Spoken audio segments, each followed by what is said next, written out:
శాతం చాలా స్పష్టంగా భారతీయ జనతా పార్టీ నాయకత్వం తెలంగాణ రాష్ట్రంలో స్పష్టంగా ఉంది. కలిసి ఉన్నది, కలిసి కొట్లాడతాం, అధికారంలోకి రావడానికి కొట్లాడతాం, భవిష్యత్తు మాదనే మా కార్యకర్తలు నమ్ముతున్నారు. ఆ దిశగానే మా అందరు అడుగులు ఉంటాయని చెప్పి ఈ సందర్భంగా చాలా స్పష్టంగా చెప్తూ, పేపర్ల కోసం, పబ్లిసిటీ కోసం, దాంట్లో జాగ కోసం ఇట్లాంటి మాటల్ని, ఇట్లాంటి బురదల్ని ఎవరి మీద జల్లొద్దని మరొకసారి తెలియజేస్తూ సెలవు తీసుకుంటాను.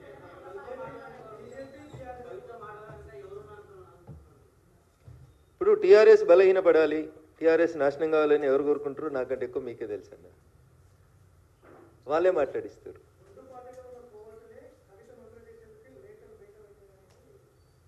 ఇప్పుడు మీ నాన్నకు నువ్వు లెటర్ రాసినావు, తండ్రి కూతుళ్ళ సంబంధం అది, తండ్రి కూతుళ్ళ పంచాయతీ. గతంలో రాసిన లెటర్లు బయటికి రాలేదు. ఇప్పుడు మీ నాన్నగారి పక్కన ఎవరుంటున్నారో నాకంటే ఎక్కువ నీకే తెలుసు.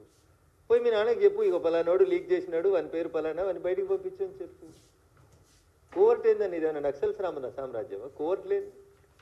వినడానికి సొంపుగా ఉంటాయని, మాట్లాడితే ఎతి ప్రాసలకు కలిసి వస్తాయని ఇట్లా మాట్లాడితే ఎట్లా? మీ ఇంట్లో కోవర్ట్లు ఉన్నారా? మీ నాన్న పక్కన కోవర్ట్లు ఉన్నారా? ఏం చెప్పదలుచుకున్నావు? మీ నాన్న పక్కన కోవర్ట్లు ఉంటే ఏం చేస్తున్నావు మరి? బిడ్డగా మీ నాన్నని కాపాడుకోవాలి కదా. ఆ కోవర్ట్ల పేర్లు ఏందో మీ నాన్నకి చెప్పి బయటికి పంపించాలి కదా.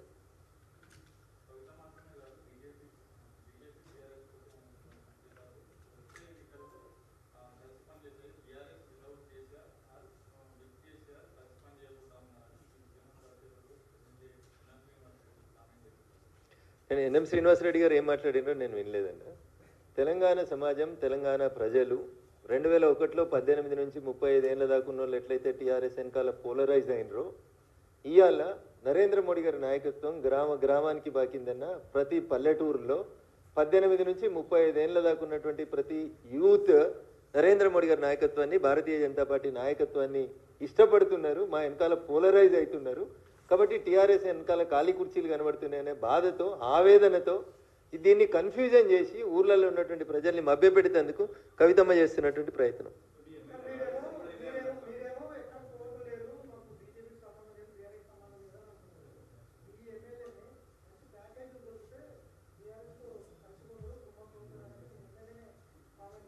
నేను వినలేదన్నా, మా ఎమ్మెల్యేలో ఎవరు మాట్లాడినో వినలేదు. ఒకవేళ ఎవరైనా మాట్లాడితే మా రాష్ట్ర పార్టీ పెద్దలు, అధ్యక్షులు, ఆల్ ఇండియా అధ్యక్షులు ఖచ్చితంగా దానికి సమాధానం చెప్తారు.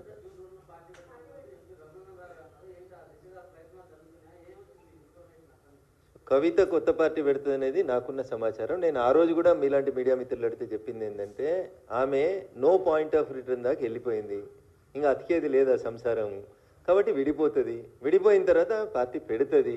ఇది ఒక రాజకీయాలలో నాకున్న 20 ఏళ్ళ 23 ఏళ్ళ అనుభవంతో చెప్తున్నాను. 2001 నుంచి ఆ కుటుంబాన్ని దగ్గరగా చూసిన వ్యక్తిగా, రాష్ట్ర రాజకీయాల్లో జరుగుతున్నటువంటి పరిణామాల్ని గమనిస్తున్నటువంటి వ్యక్తిగా, 2014లో అధికారంలోకి వచ్చిన తర్వాత కాంగ్రెస్ పార్టీ 2019లో పార్టీ పెట్టించిన విషయం మీకు మాకు అందరికీ తెలుసు. కాబట్టి పార్టీలు ఎవరు పెట్టిస్తారు, పైసలు ఎవరు ఇస్తారు, ఎవరికి అవసరం అనేది చాలా స్పష్టంగా కనబడుతుంది కదా. పాలేంది నీళ్ళేంది తెలుస్తుంది. నా నోట్లోకి వెళ్ళి ఎందుకని, ఇది చిట్చాటు కాదు. I'm speaking openly.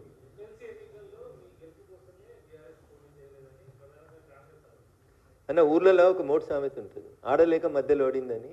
నీకు క్యాండిడేట్లు లేక, నీకు పెట్టే దమ్ము లేక, పోటీ చేసే ధైర్యం లేక ఇట్లే మాట్లాడుతుంటారన్న. ఎంపీ ఎలక్షన్లలో కూడా పొత్తులు పెట్టుకున్నారు, పరోక్షంగా సహకరించారు.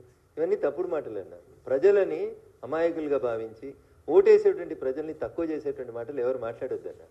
అది చాలా తప్పు, దురదృష్టకరం. అది అన్నిట్లలో పోటీ చేసిరు వాళ్ళు. ఎంపీ ఎలక్షన్లలో అన్నిట్లలో పోటీ చేసారు. నా మీదనైతే 100 కోట్లు పెట్టిరు, మీకు తెలుసు. ఇక కాంప్రమైజ్ అయిన పాలిటిక్స్ ఏడు ఉన్నాయి అక్కడ? ఏడ కాంప్రమైజ్ అయ్యారు? ఏ సీట్ కాంప్రమైజ్ అయ్యారు చెప్పారు? కాబట్టి ఇవన్నీ అబద్ధాలు, తప్పుడు మాటలు. ప్రజలు ప్రజాస్వామ్యబద్ధంగా డాక్టర్ బిఆర్ అంబేద్కర్ గారు రాసిన రాజ్యాంగం ఇచ్చిన పరిమితులకు లోబడి ఓట్లేస్తేనే భారతీయ జనతా పార్టీ ఎంపీలైనా, కాంగ్రెస్ ఎంపీలైనా, ఇంకొకరైనా గెలుస్తారు. కాబట్టి ఒక పార్టీ ఇంకో పార్టీకి అమ్ముడు పోయింది ఇట్లాంటి మాటలు దయించి ప్రజాస్వామ్యంలో సరి అయినవి కాదనేది నా భావన.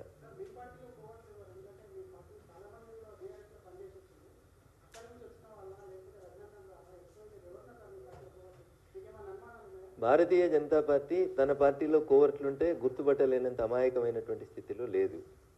గల్లీ నుంచి ఢిల్లీ దాకా భారతీయ జనతా పార్టీకి నాయకత్వం ఉంది. కేంద్రంలో అధికారంలో ఉన్నాం కాబట్టి ఐబీలు, ఎస్బీలు, ఇంటెలిజెన్స్లు అన్నీ కూడా అట్లాంటి తప్పుడు వ్యక్తులు ఎవరన్నా మా పార్టీలు ఉంటే 100% సమాచారం ఇస్తాయి. సో టీఆర్ఎస్కేలు వచ్చిన వాళ్ళ అని చెప్పి మీరు ఒక వర్గాన్ని ఎత్తి చూపే ప్రయత్నం మీడియా తొందరపడి చేయొద్దని చెప్తా ఉన్నా. కోవర్టు పని చేసే వాళ్ళు ఎవరు కూడా బీజేపీలో లేరు, ఉండరు, మనలేరు. వాళ్ళ ఫ్యూచర్ కూడా బీజేపీలో కొనసాగదు.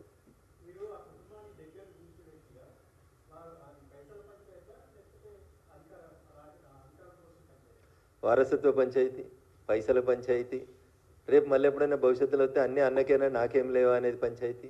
ఈ రాష్ట్రంలో కాదు పక్క రాష్ట్రంలో కూడా అదే అయింది. ఏమైందో మీకు తెలుసు. నేను I don't want to name anybody. పక్క రాష్ట్రంలో కూడా ఏమైంది? అధికారం కోసం పంచాయతీ, సీట్ల కోసం పంచాయతీ, నోట్ల కోసం పంచాయతీ, ఇంకేముంటుందని అంతకుమించి. అల్టిమేట్గా బాగా పైసలు 10 సంవత్సరాలు అధికారంలో ఉన్నప్పుడు బాగా ముద్దు వచ్చింది. ఆ ముద్దను పంచుకునే కాడ పంచాయతీ వచ్చింది. అంతకుమించి ఏం ఉంటుందన్న. కమ్యూనిస్ట్ ఉద్యమ నాయకుడు అని చెప్పుకునేటువంటి మావో గారు అనుకుంటే ఒక సందర్భంలో చెప్తారు, all human relationships are linked with finance. మానవ సంబంధాలన్నీ ఆర్థిక సంబంధాలే అని చెప్తారు. మార్క్స్ చెప్తారు.